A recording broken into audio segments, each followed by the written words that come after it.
Hello, everyone, and welcome to today's Computational Reproducibility seminar. Today we have Henry Lüttke from the ETH Zurich SAS Scientific IT Services presenting about the Reproducible Research Platform, RRP. And to allow a few more people joining, we will just wait for another minute or so, and then Henry, afterwards, the stage is yours. Oh, there's rock. Henry, the stage is yours. Okay, so let me share the screen.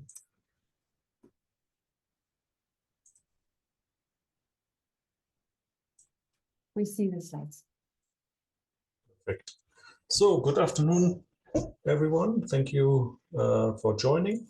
So, as was already mentioned, I would like to talk a bit about the project that we have been on, has been ongoing at SAS for some time, and this is the Reproducible Research Platform, which is really developed in the context of the idea of promoting fair and reproducible, so FAIR plus R, research data management and analysis, together with one of our other tools that we have, the openBIS tool. I would like to say the slides are also available under this link in case you would like to look at them, or also feel free to distribute them with your colleagues. And yeah. Before I start, just few words about our group. So where I'm coming from, Scientific IT Services. So we are a section of the ETH Zurich IT Services, which has the goal to support primarily researchers at ETH Zurich with different aspects of scientific IT, scientific computing, data science, research data management, and so on. And we are about 50 people. So you can see one of the recent photos that we took at one of our meetings. And most of us have really a background in different areas of scientific computing and also background in different areas of science. For example, myself, I have a background in neuroscience. Here you can see a little bit our focus areas. And today I will really talk about topics that are at the border of the like research data management and scientific computing reproducibility. So the outline for the presentation today is I would like to first introduce this topic of reproducibility, and I'll do this very quickly because I know that people in this network, they're already experts on this topic, so I don't really need to spend a lot of time on it. I will then spend a few words on our data management solution, openBIS, which is really the basis for the project that I'm going to present. And then I'm going to introduce the Reproducible Research Platform, RRP, which is really for reproducible analysis and sharing of research data, which is managed with openBIS. And this will take maybe about 25 minutes, 30 minutes, and then I will jump to a demo of the platform that we have at the moment. So I should say that this is really a development, still ongoing development. It's not a finished product, but we can show already quite a few of the features that we have. Okay, so reproducibility is, of course, as you are all aware, important topic, has been covered in many of the big journals, also discussed in different disciplines, scientific societies, and also in the general public. This aspect of maybe there's some issue with the reproducibility of some of the findings that are coming out of research. One of the early examples, or where this caught some attention, was in the field of psychology. So this is the so-called reproducibility project in psychological science, and there they tried to replicate some 100 experiments which were published in very good psychology journals. And what they found was kind of worrying. You can see here in the original studies, due to the so-called publication bias, most or all of the studies had some significant effects. And when they try to replicate this, you see that quite a lot, even 1/2 to 2/3 of the original findings could not be observed in the replication. So there's really much more clustering around 0 in the effect size in the replication. So this kind of was found in psychology, but in afterwards, a lot of other fields also started to discuss this. And in the survey from 2016 in Nature, we see that really in very many different areas, researchers even feel that it's sometimes quite difficult to reproduce other results or even their own results.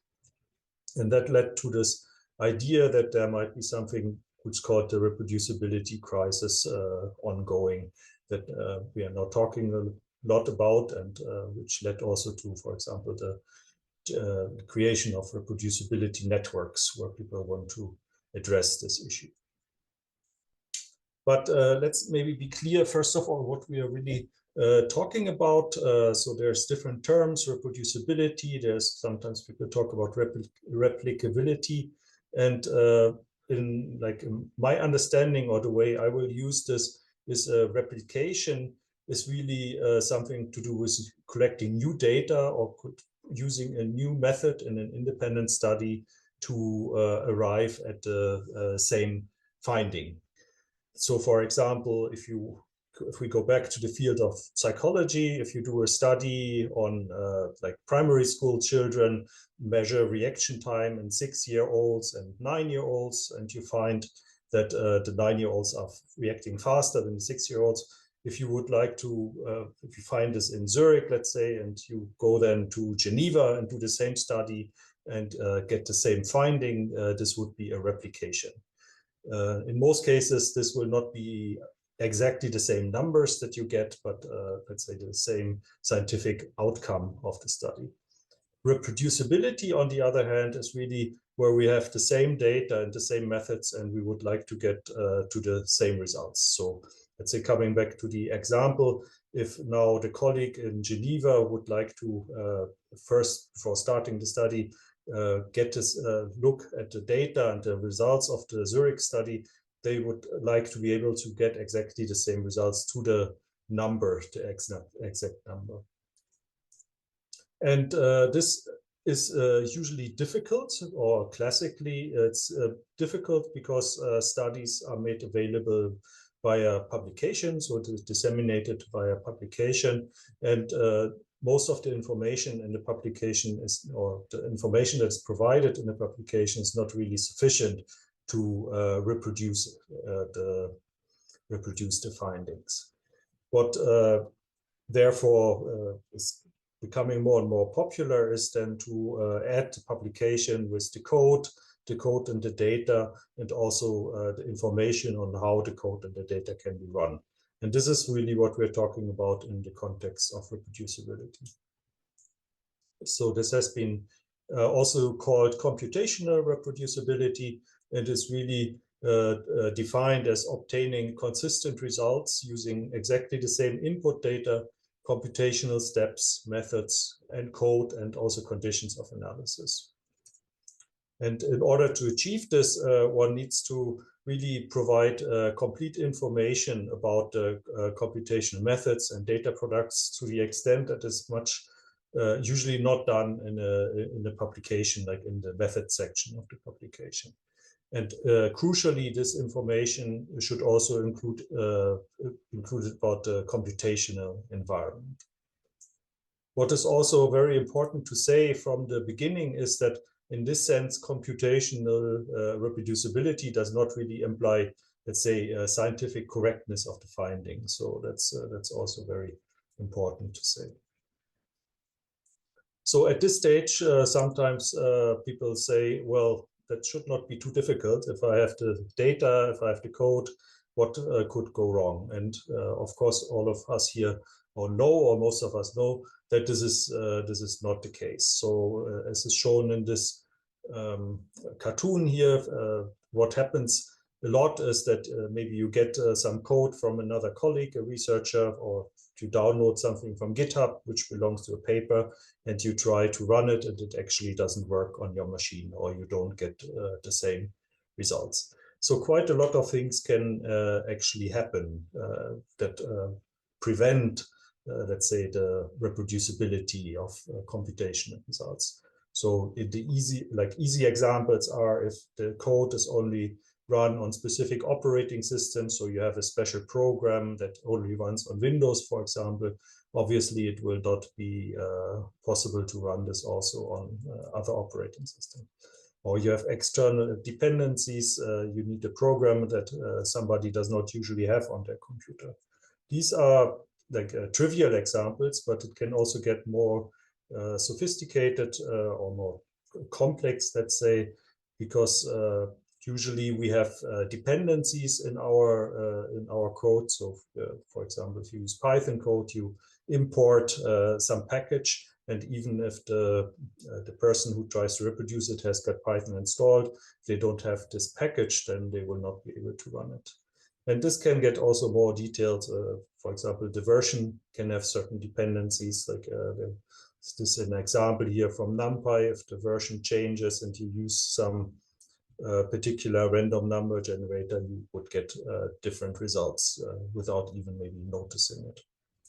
And also, if you rely, for example, on software licenses, commercial software, there's, of course, an issue with reproducibility.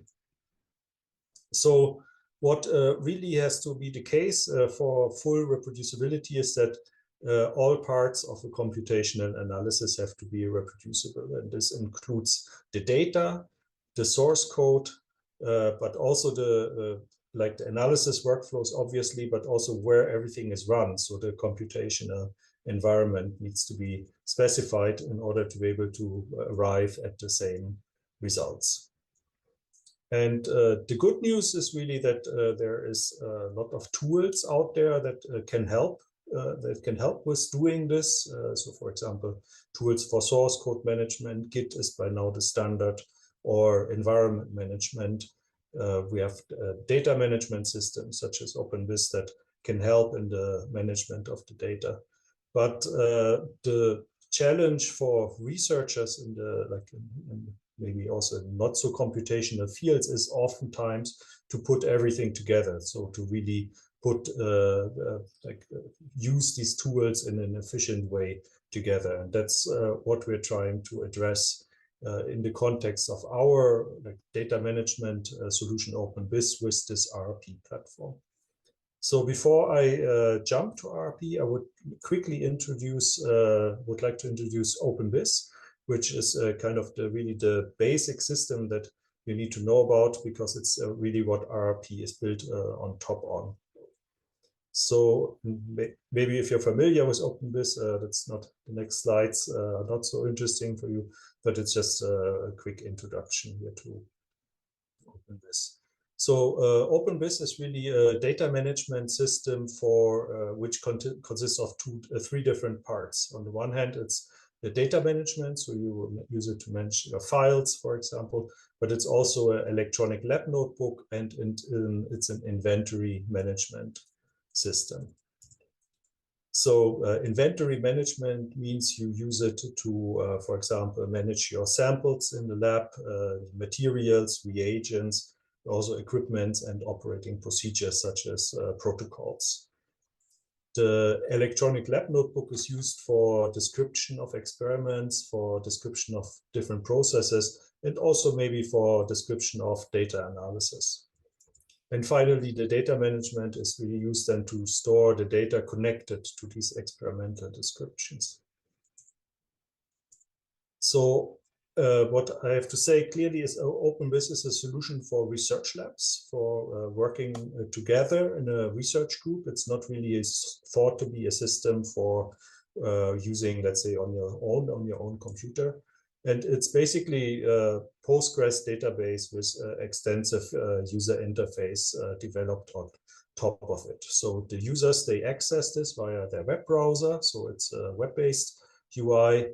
And as I said, it has different components. So there's something for samples management, the inventory protocols management, then the electronic lab notebook component, the data management component where you can ingest data automatically from a machine, a measurement device, for example, or by yourself manually via the web, manual upload. We have kind of already for some time interfaces to different data analysis tools such as Jupyter or MATLAB, but this is really where RRP then kicks in to make this more in a more, let's say, professional way. And finally, also quite a lot of API aspects where we can use programming interfaces to access and interact with the data and information in openBIS.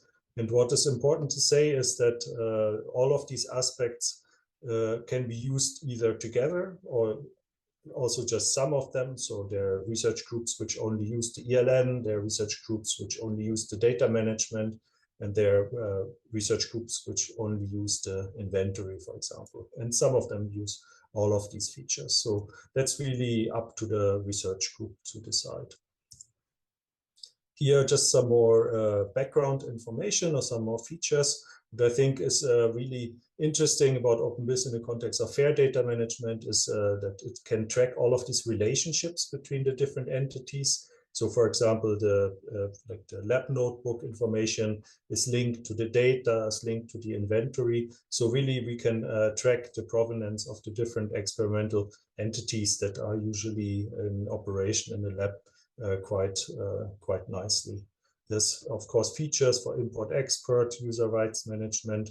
In the context of fair data, it's also important to say that we have this integration, for example, with data repositories. So you can export data very easily after, like, it should be published on Zenodo or the ETH Zurich research collection. And I will come to this, back to this later, because this will also be interesting in the context of RRP.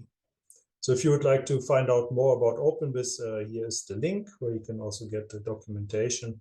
This is just, these slides were meant to be as a background information, because this is really what we need to understand where RRP kicks in now. So this is now then what I want to do next, give you introduction to the Reproducible Research Platform and how it interacts with the data that is sitting in the openBIS data management system. So this is the slide that we had before. So we can see here the data sits nicely managed in openBIS, but we have really a lot of different tools that we now want to connect with this data managed in openBIS. And some of these aspects, like, for example, like the management of environments with Conda, also get quickly very technical. So we would like to provide a more seamless way for researchers, let's say, to use these tools with their data. And basically, the idea of RRP is to connect the data stored in openBIS and the source code, which usually sits in some kind of Git repositories, with each other in a like a user-friendly way. So this has been for a long time criticism that the data which is in openBIS is somehow not really talking very well with computational analysis that people might be doing, and this is what we're trying to address with openBIS, really with RRP, really to link the code and the data better together. So the idea here is really to use established open source tools to allow for seamless computational reproducibility of the data and the code in one interface. So we are not really inventing anything new here. We're using tools that have been around and that are used for a long time. So data management with openBIS, of course. The code we assume is managed with Git, so it may sit in a Git repository on GitHub, GitLab, and the computational environment, which is also kind of specified in the Git repository, usually follows environment definition according to established community standards. And here we are using Repo2Docker. The Reproducible Research Platform then puts all of these things together and like transparently to the user, I would say, creates these packages and deploys them in a cloud-based computing infrastructure. So using Kubernetes so that it can scale also easily according to the resources. And finally, what I think is also a strength of the platform and what we have been working on recently is this ability that RRP packages can be now shared with others so that others can really create fully reproducible computational workflows without having to, let's say, spend a lot of time doing debugging which package versions are required and so on. So collaboration with colleagues in the team and also sharing of this with colleagues outside, so other researchers in the whole world, for example. So as I said, the platform is still very much under development, but we have a very out-of-date documentation that I provide here in case you want to see some like how it's used in practice. You can have a look at this, but this is what I will also show in the demo, which is the second part of this presentation. So I think with this we can switch to the demo. I would just like, before going to the demo, say a few words about the people involved. So obviously this is not just something that I am doing. So we have in our group Antti, who is the main developer of the platform. Matt is the team leader. Bernd is really the person who comes up with a lot of the ideas behind it, and Thomas, the head of my group. And we're doing this together with the colleagues from the BSSE and it's a department of ETH Zurich in Basel. So Andreas Kuni is working with me on the scientific use cases. Also Fabian Rudolph, who has now left, is involved a lot in the conception phase, and group leaders in the group of Jörg Stelling. And we had some funding from the Open Research Data program of the ETH domain to develop this RRP further. So I think before I go to the demo, I would maybe like to ask if there's some questions on this at this stage. So basically on the slides.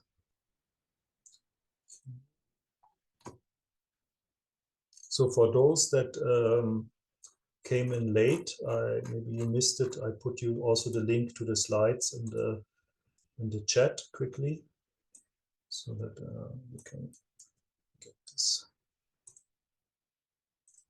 So I see that there is now some people that came in late. So now let's share the screen for the demo. I'd like to share desktop 1. Can you see my browser? Yes. Perfect. So now, as I said, maybe I put the Zoom buttons away so you can see everything. So as I mentioned in the presentation, there's essentially 3 components to RRP. The first one is the Git repository, and for this demo, I'm using example repository that I have on the ETH GitLab that is shown here. Then we have the openBIS. So this is the openBIS user interface where we have the data. So in this case, I just have an example project with a couple of files, so an image file here that I will use for the analysis notebook. And then we have the UI of the RRP platform. This is what you see here. So I have this here arranged in my 3 different tabs. In the Git repository, we need 2, let's say, special folders for RRP. The first one is the .rrp folder that you can see here. And this contains just one file at the moment. It's a datasets YAML file, which specifies the perm IDs of the datasets that I want to load from the openBIS that I'm using with RP. So it specifies the server URL of the openBIS server and perm IDs of the datasets. So this is just telling RP which datasets to mount from the openBIS. The second folder is a .binder folder, which essentially defines the computational environment. So in this case, I'm just using a couple of Python packages. So I'm specifying here a requirements.txt file, but binder Repo2Docker is used here, actually allows a lot of different configuration files. So you can use, for example, environment YAML files for Conda environments and other things. So this is essentially everything that we need in the Git repository. And I'm also including here an example notebook that I'm using for this demo. So then to use RP, the first thing is, of course, to connect to it. So I'm already connected. Let me show you. So this is how it looks like. We have just a login window, and it's using really the openBIS credentials in the background. So there's no separate user management. So whenever you have an openBIS server, you can have a reproducible research platform connected to it, and we'll just use the same user credentials. This can also be seen here when I click on this info button. It will show you which is the backend with the openBIS backend that is being used. So there's always for each RP instance one openBIS in the background that's used for authentication and for providing the research data. Okay, so to create a new project, the steps to perform is to click here on the create new project button, and most often we start initially with a Git repository. So we would create a new project from the Git repository. We use the URL of the repository. Let me just copy this quickly. Put this here. This can be protected as a private repository. Then I have to put in my username, password, or it can also be obviously a public one. Then I don't have to do it. I click on clone. Then it will basically analyze the repository, suggest a name based on the name of the repository, but I can also change this. So I can call this RP demo. And I can specify here a branch or like a commit hash if I want to use a specific like version of the repository. And then all I need to do is need to click build, and then it will use Repo2Docker under the hood to analyze the repository and build the corresponding Docker images. This takes quite a bit of time, so a couple of minutes usually. So that's why I already created one project here. This is exactly the same one created from the same Git repository, so we can already proceed with the demo. So when I have set up this build the project, what I can also do is I can specify here some resources in like memory requirements that I want to use for this project, the number of CPUs that I need. And this is obviously limited by the resources that I have under with the underlying Kubernetes infrastructure. But let's say we could say here we want to have 4 GB of RAM and 2 CPUs, and hopefully this will still work. Hopefully I have enough resources, and then I can actually start the project by clicking here on the run button. So let's see, processing. See if it works. Oh, it works. So now the status is changed to running, and then I can launch the project. In this case, this would be a project which uses Jupyterlab, so it opens a new Jupyterlab interface. But this can also be defined to be, for example, with RStudio or other web-based user interfaces. And what it starts up with is a kind of a pre-built different folders are coming up. The project folder that you can see here contains basically my my Git repository. So, for example, the analysis notebook that I have created. So this is the one that I want to run. There's the folder for openBIS, and this actually has the datasets that I specified. I can specify this in this YAML file that I showed you in the repository, but I can actually do this also on the RRP interface. So there's a mount tab here, and here I can specify also in the same format as in the YAML file the datasets that I want to use from openBIS. So this can be actually changed on the fly if I want to, and I have them here available in my Jupyterlab. There's also a folder for results. There I can write my results, as we will see when I run the notebook. So now I can simply run through this notebook. There's some code to import or to read the data that is in openBIS. Let me just run through this to show you how this works. So this is basically the image that I have stored in openBIS. It's just an image of blobs, and the kind of demo analysis here is to analyze this image and count the number of blobs. So this is everything that's being done with some simple image processing. So in the end, it creates this labeled image, which it saves again under the results folder. So that has been created here. And this is the folder that is being watched again now by RRP for results that I can upload back to the openBIS for, let's say, for storing it as a new data set. So this is what I can do. I can, of course, also run scripts or other things. I don't need to run Jupyter Notebook, but this is just done here for as an example.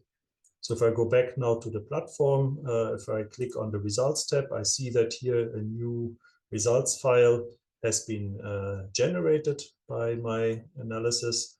And this is, let's say I want to upload this now back to openBIS. Then I would go to the upload button. I would write here where I want to upload it to. So let's say use the perm ID for the experiment in openBIS.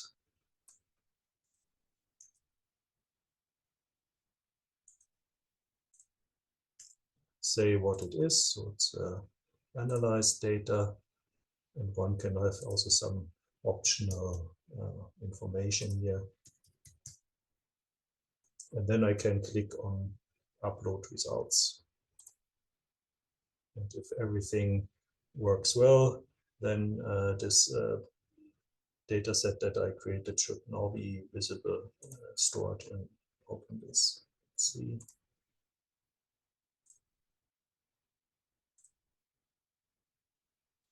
Yes, you see here, this is my new results data set that I have just uploaded to openBIS. So this is the way to store, let's say, data results that I create with RRP back into openBIS. There's also a way to upload the whole project back to openBIS. So this is also possible. So this would basically take the whole the Docker image and everything, put it into a file, and archive this in openBIS. So this can be used, for example, to archive a project at a certain stage. Let's say if you have a publication submitted to, if you want to keep everything as it is and store it in openBIS for later documentation, then you can do that. So this could be done. For example, now I use a different dataset type to do this, call this, let's say, other data. Project. If I click now on upload project, this will start to archive basically the whole computational environment and send it back to openBIS. This takes usually a bit longer because it's not just a small file, but it has to put everything together. So it's a few hundred megabytes typically. So it says completed successfully. So we can have a look in openBIS if it shows up here.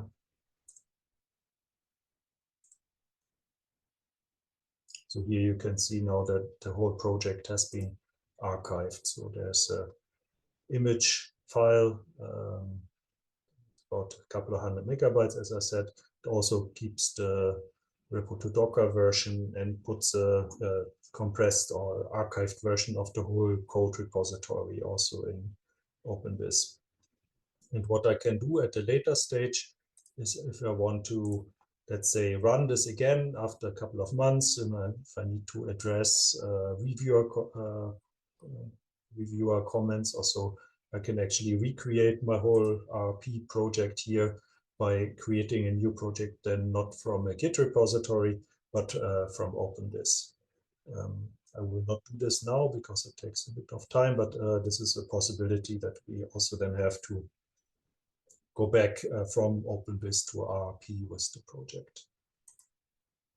So the next thing I want to show you is what I mentioned about sharing of projects. And this is some new developments that we have done in the last couple of months, where we have the possibility to share really these kind of RP computational projects, either with colleagues in the lab or also with somebody else somewhere else in the world.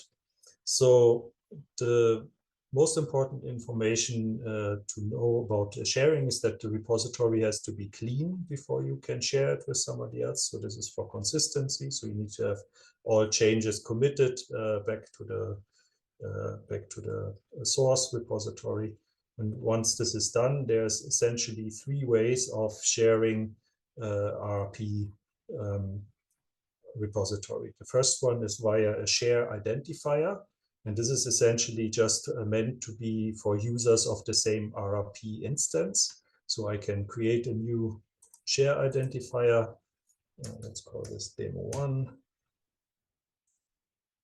And this will be just simply a long string that I can send to somebody like one of my colleagues via chat or email or so, and then they can use this to recreate the same project for themselves. So if I copy this here, and I have here the possibility to create a new project from a share identifier, what this will do is basically set up exactly the same project. It says here who created the project, that it was myself, the name, the repository it comes from, and some other information.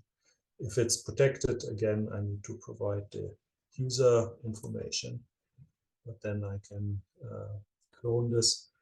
And as you saw now, this goes now really fast because it does not need to build again any kind of Docker image, but it uses exactly the same Docker image on the server. So this is a way of sharing projects, for example, with a PI.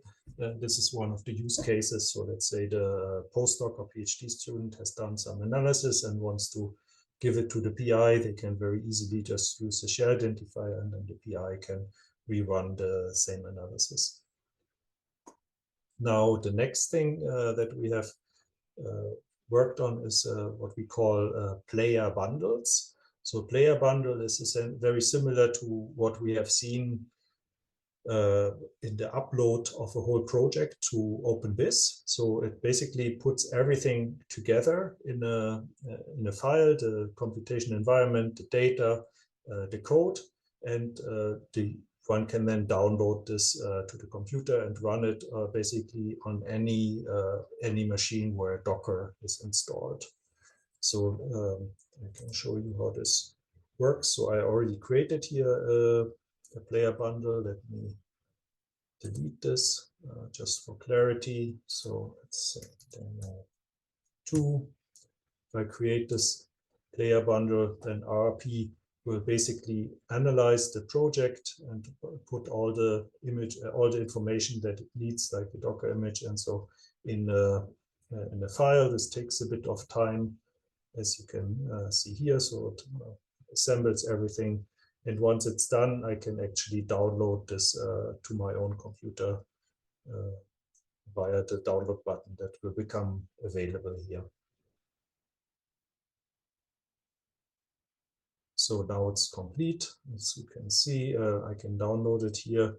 It actually doesn't update the size, which is a bug. The size is bigger, so I need to switch quickly the projects to update the bug. But you can see it's about 650 megabytes. So I already downloaded this to my computer because it will take some time over the connection.